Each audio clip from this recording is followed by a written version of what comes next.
Very excited for this conversation. I'm also very excited to be joined by three incredible women on stage. So thank you for being here. We're going to start this conversation with another interactive moment. So a quick poll. Who here has a subscription to at least one streaming service? Yes. If you did not raise your hand, I respect you tremendously. Who has more than three streaming? Almost everybody as well. That's a perfect segue because this conversation is about how much streaming has really evolved and changed. So streaming was meant to democratize entertainment, content consumption, give audiences more choice. And it's done that, but it's also caused even more fragmentation. There's more silos than ever. Everyone needs to subscribe to an incredible amount of platforms. So how is that really changing the audience experience, and how are platforms adapting to that in reaching those audiences? So with that, I'd love for the panelists to introduce themselves. So pass it to you first, Carrie. Hi all, my name's Carrie Seifer, and I run sales for IAS globally. And do you want my stream? Yeah. And what are you streaming right now? She reminded me of this morning. I am rewatching Comedians in Cars Getting Coffee because A, I go to TV for release and comedy at the end of the day, and B, I love like the making of, and they were all about like the making of the bit, and so highly recommend. Jerry comes across kind of douchey, but it's either, but it's still worth it. Tune in. Hi, everyone. I'm Sarah Harms. I'm the VP of Ad Marketing and Measurement at Roku. My fun fact is my birthday yesterday, so happy birthday! Waking up the crowd. And I am we were talking about, well, should I say like my highbrow answer or my real answer? And Mindy Kaling has a new show on Hulu. It's kind of like a rom-com set in Murray Hill for mid-20s, and so it's very reminiscent of my kind of post-college life in Murray Hill. It's called Not Suitable for Work, and it's adorable. So good to see you guys. Hello, I'm Emily Robinson. I'm the VP of Marketing at TV Scientific, and we've been recently acquired by Pinterest, which is fun. Come to the beach. What I am streaming right now is Widow's Bay, and thank you. We have a fan. I told you guys. Okay. Yes. Oh, two fans. Okay. I love a rom-com zom-drom, and this is what it is, and you have to watch it. So, yeah, that's me. Is zombie? Yeah, zombie. That's for zombie. Zom-drom there aren't is a an lot in the amazing genre. word. It's very niche. But yes, Widow's Bay. I'm definitely downloading it for my you flight. have to. That is amazing. I'm going to be using Zomdrom in many conversations to come. So thank you all for being here. To kick it off, I think the first question really is about what platforms are still missing right now. Like we just discussed, streaming has evolved tremendously. We've come such a long way in terms of the audience experience, as well as targeting, measurement, and providing that for brands who are reaching audiences across streaming platforms. What's one thing that the industry is still missing? What's that one last bridge that you think the industry needs to cross, both from the audience experience perspective and content, and from the platform perspective when it comes to the ad experience? So maybe we'll start with you, Emily, flip the script.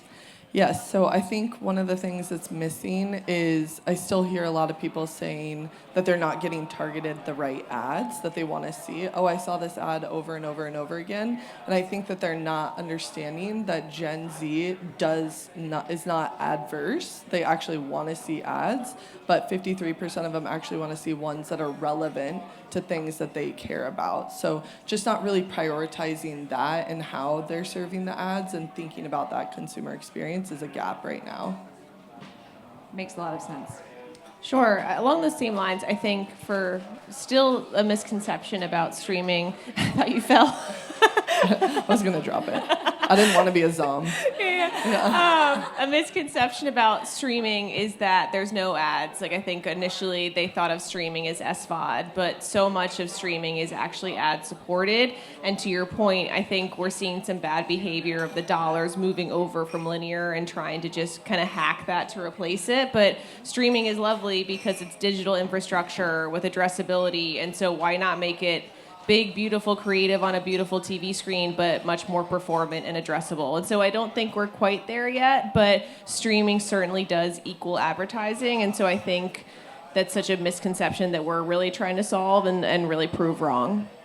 I think also in this economy, the advertisers expect the same level of transparency because they know that it runs through digital channels, and so they're spoiled by that, and then they don't get the same transparency through CTV sometimes, and so that transparency level seems to be something that's keeping the money from flowing, and we need the money to flow. Let's be real. Absolutely agree. I love what you said, Sarah, as well, just about streaming equaling advertising. And I think that leads into the next question, which is really about how much bundling and unbundling there's been with the streaming platforms. There's been so much change, acquisitions, as you know well. So I think people really want to understand, is that a step backwards? Are we going back to kind of the bundling of everything for consumers? Or is this just the next evolution of streaming that's going to improve the audience experience and the ad capabilities? What's your perspective on this? I think it's a bit of both. So Roku, we're the largest OS in the US, and so not only are we a streaming service, but we also are kind of the battlegrounds that we see all these acquisitions and kind of media consolidation happening. And so what's so interesting, I think, is it's kind of just reflecting consumer choice, and so we have to make sure consumers have what they need. So as Roku, we have billing relationships with so many customers. We see customers churn in and out of apps because there are so many and it's so expensive. And so I think really our job is to make that problem a little better, especially with sports. Like finding out where the Yankees are playing on a given day is so hard. I always reference my husband's great Uncle Lou. It probably breaks his heart because he just wants to watch the Yankees. It's on Prime, it's on Amazon, it's on Yes Network, it's on ABC. It's just so confusing. And so I think us as an OS have the duty to acknowledge the complexity, but help to start cut through it because it's hard and it shouldn't be as hard, but this media consolidation and rights fragmentation has made it so. That makes a lot of sense, and I think it's a perfect time to talk about that complexity from the advertiser and platform perspective as well. So, Carrie, Emily, how are you navigating that? I mean, TV is always known as something that's very valuable but difficult to measure. So how are you thinking about that from your clients' perspectives? Yeah, from our clients' perspective, they come in thinking that TV is an awareness channel, which it absolutely is and can drive that awareness. But we were built with performance in mind first. So how do we deliver all the way through to a sale? And that's not something that a lot of buyers think about in the beginning is, let me look at TV and then see what it's actually driven for my business outside of reach and frequency. So that's, been a focus area of ours, is to help educate them and figure out who on the advertiser side is the right person to be talking to. Because it used to historically sit more in a brand bucket, and now they have, like you said earlier, they have to start thinking of it in the digital performance bucket. Right, it's a good thing. I think back to the bundling, though, I'm happy to go on the record, even though I'm trained by Salient, to say I think rebundling is a good thing for reasons you mentioned, but also from an advertiser's perspective, all of that data sitting together means you can actually do what you just mentioned, which is easily target, get to the right person, right time, blah, blah. But I think the problem is still back into transparency, because when you bundle, you actually lose access to information also.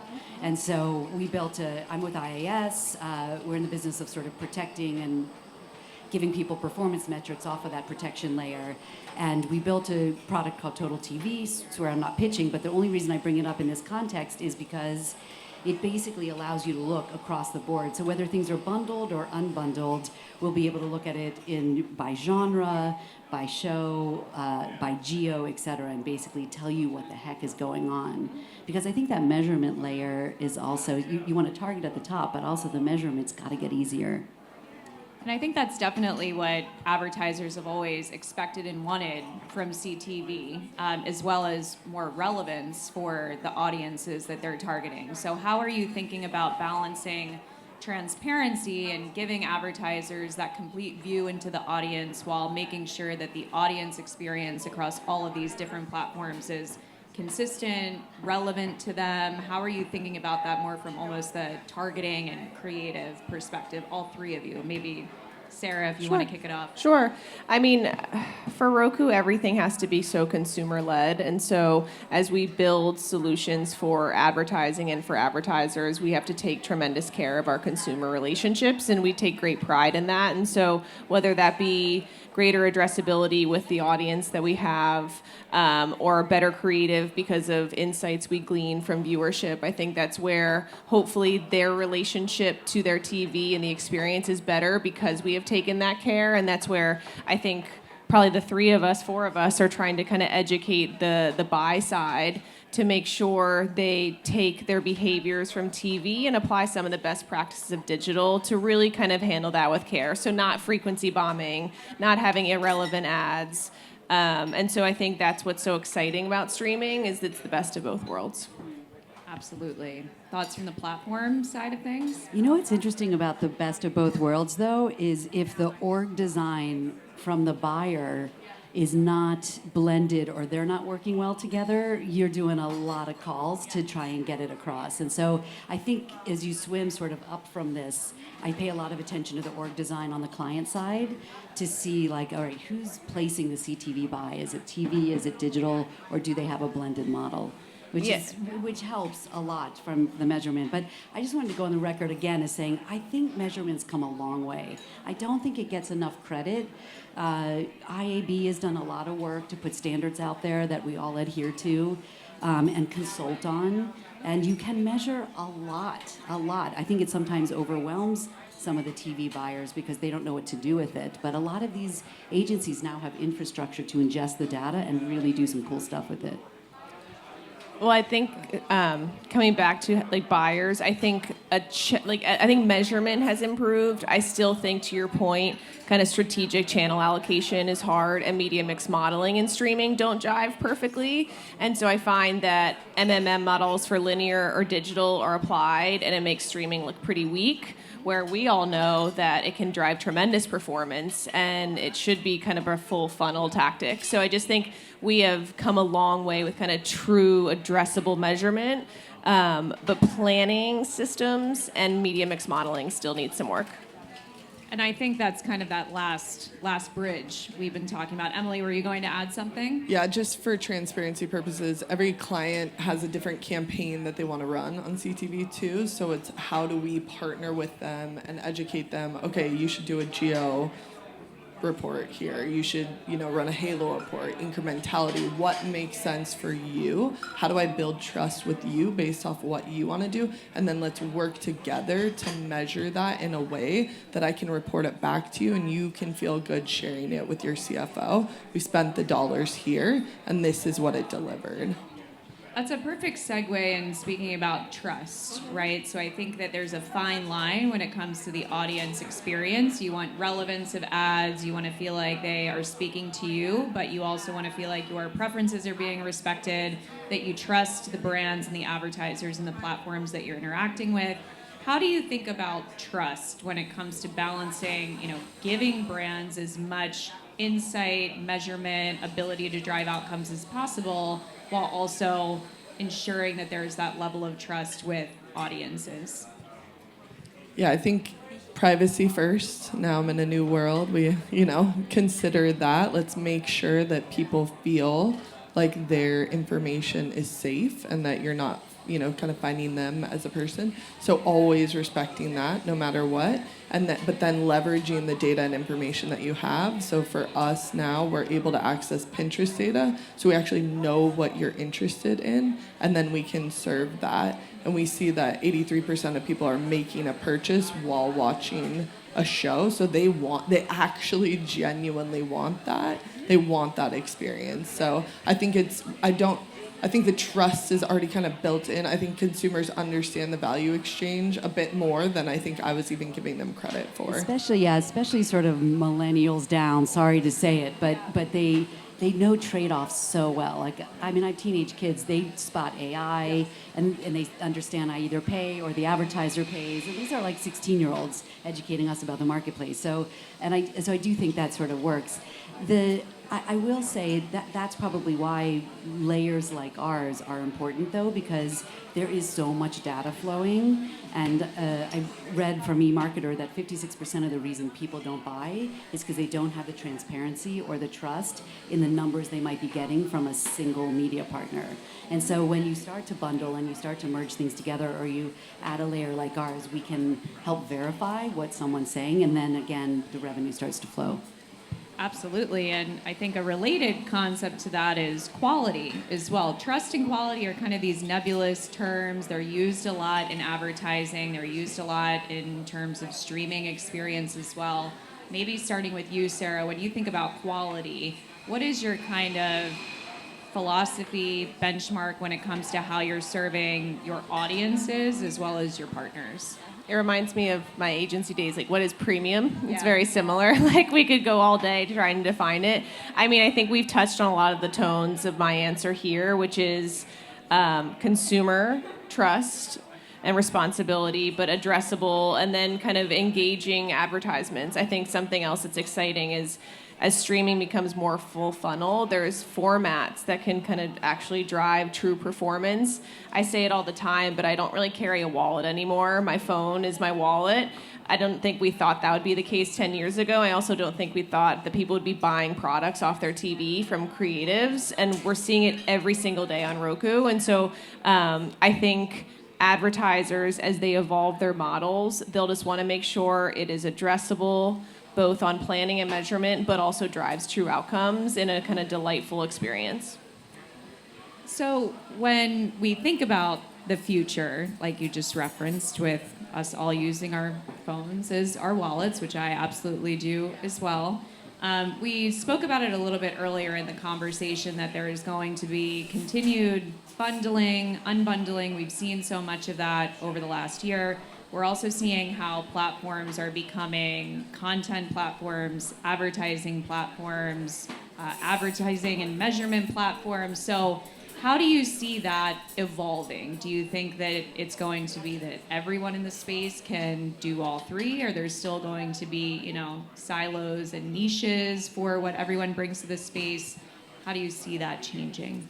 I think the barrier is very low now to enter. So anyone who wants to create content is going to be able to create it, and anyone who wants to consume it is going to be able to consume it. That's a lot, and it needs to be curated. And this is, I guess, where I have to use the term AI. But someone or something, I know, we did it, has to help the audience find the right thing. It's so overwhelming, like you said with your uncle. It's like, where do I even watch this thing? So it's our responsibility, I feel like, to help give them that right experience in the time that they need it, because it's just, we're entering a world we can't even imagine. Carrie, any thoughts? No, I think the bundle's good for business. I think having someone own several pieces, but again, I think you need a third party that's a transparent layer to make sure it's not taken advantage of, and both the consumer and advertiser have the transparency they're craving. But I think it's really good for business, and it does kind of allow some. Right, you've got enough technology over the top to help with discoverability, but I like that it sort of democratizes. Like, listen, you can be small and put out good content and make a living. And you've got, you can own different layers of the cake to do it. So I'm like, it is fun to watch. Yeah, it is fun to watch someone kind of like blow up and be able to use technology and platforms to get big fast. Definitely fun to watch. And I think that the next question I would like to ask is a little bit broader for all of you. And what is going to define the next era of streaming? We've just discussed, Sarah, as you said, that we didn't think people would be buying products directly from their TVs. When you think about the next year, what do you think is going to be on the horizon for the streaming landscape? I can start. I love that you use the word curation, because I think that's something we care a lot about. We've talked about how the complex ecosystem of content and apps, so I think that's going to be very important, is just our responsibility to consumers to make it a bit easier. So I think curation, and then I think we've also talked about kind of full funnel.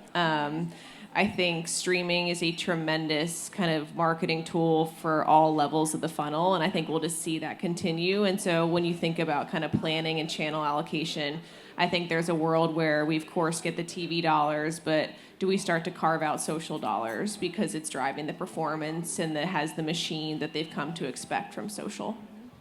Yeah, that's something we talk about a lot, that the CTV opportunity is not linear moving to CTV. It's going after that digital budget. And I think that we are and have already seen a massive shift towards, working with these partners and advertisers to help educate them and teach them, okay, this is where it should actually be coming from because we can show you the performance. So I think there's going to be a major shift in that over this year.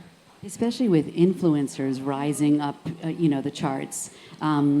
I think also what'll be interesting is as we start to, at IAS, we can measure on the show level and genre level, and next up is multi-device. So what happens with your phone on your lap and your laptop's open and you're watching the TV and what's happening there? Because that's a real experience. But it's Like also a Tuesday night for me. Seriously, right? But it's like a great branding plus DR experience. But following that and doing something smart about it, it's like a whole different thing. Yeah, the influencer and creator space is definitely bringing something interesting to the equation with co-viewing and how much people are oscillating between screens now as well. So maybe that's our last question is, even from you as a consumer, if you think about yourself as someone who engages with streaming content, what is the number one change you would like to see to streaming over the next 3 to 5 years? I think something we're thinking a lot about, and I'll use number 2, AI. I'm the second one to say it, but just using it to better curate content for consumers.